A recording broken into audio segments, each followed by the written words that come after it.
Hi, my name is Maggie Craig, and this is the basic message of religious life.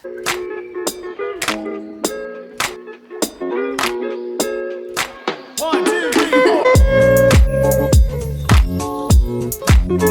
Religious life, otherwise known as consecrated life, is one of the 7 sacraments. In some ways, it's a counterpart to the sacrament of marriage, which I talked about in my previous video. Sacraments are visible signs of invisible realities. The sacrament of marriage acts as a visible sign to the sometimes invisible reality of God's love. The love that the husband and wife share is called to mirror the love that God has for his church. And this is true in religious life, but almost on like a deeper level. Because in religious life, you're not married to another human being. You're married to God. Your body and your soul are set aside for God alone. Religious life is also known as consecrated life, and the word consecrated literally means set aside. And as a consecrated religious person, you set yourself aside from the concerns of modern life. You don't focus on getting a big fat promotion at your job, paying your rent, finding a husband. Those things are not your concern. As a religious person, your one focus in life is loving God and loving other people. All baptized are called to love God and to love other people. But as married people and non-married people, known as the laity, we have other concerns, we have other focuses. Not for consecrated religious persons. Their focus is clear. Loving God, loving other people, that's their life's mission. To help them in their singular mission and their vocation of loving God and loving other people, consecrated religious persons participate in the 3 evangelical counsels of poverty, or in the case of some diocesan priests, simplicity, chastity, and obedience. Consecrated religious, they profess these vows in the same way that a husband and wife on their wedding day profess vows for one another. Consecrated religious persons profess vows, promises of things that they will do the rest of their life. They make this vow to God and to the world as they enter into this special spousal relationship with God. First vow, poverty or simplicity. If you read the Gospels at all, you see that Jesus talks a lot about wealth and how wealth can act as an obstacle. It can act as a distraction. It can lead to selfishness,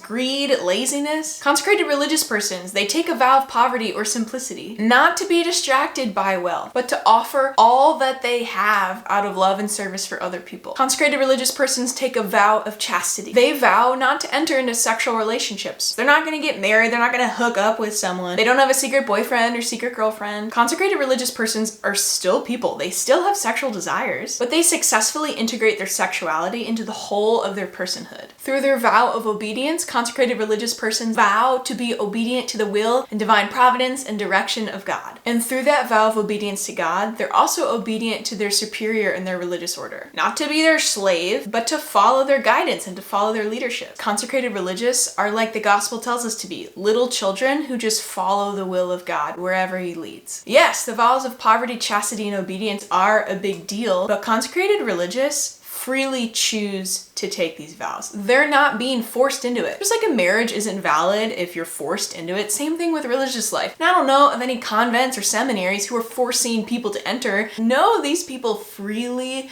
lay down their lives to God and to other people. Men and women freely choose to enter into religious life. They discern what form of religious life they should enter. They visit different communities. They check out the different spiritualities of different groups of people. Men discern between diocesan priesthood, which is like the priest at your parish, or joining a male religious community like the Jesuits or the Franciscans or the Dominicans, who live together in community and have a special mission in the church. And women religious do the same thing too. They discern which community to enter based on their gifts and talents, where God has been leading them, their spiritualities. It's a free choice to enter into religious life, and it's a choice that brings so much freedom and joy and peace to those who choose to answer God's invitation to religious life. People who choose to accept this vocational invitation to religious life, they are normal people. They're people with friends and family and siblings and nieces and nephews. They have hobbies, they have skills, they have interests, they have activities, they have personalities, they have senses of humor, they have degrees, they have education, they have experience, they have backgrounds. They're not extraordinary holy, but they're trying to be. They're trying to love God with their whole heart and to serve his children, to serve the church, to serve the world. I'm so thankful for all the priests and religious in my own life, so many of whom I consider great friends who have led me to God, who've given me the sacraments, who have given me insight and instruction and wisdom and friendship. Men and women religious have led me closer to Jesus through their public witness and their private sacrifices. If you have any questions, you can leave them in the comments below. As always, there's so much more to say, but this has been the basic message of religious life. you.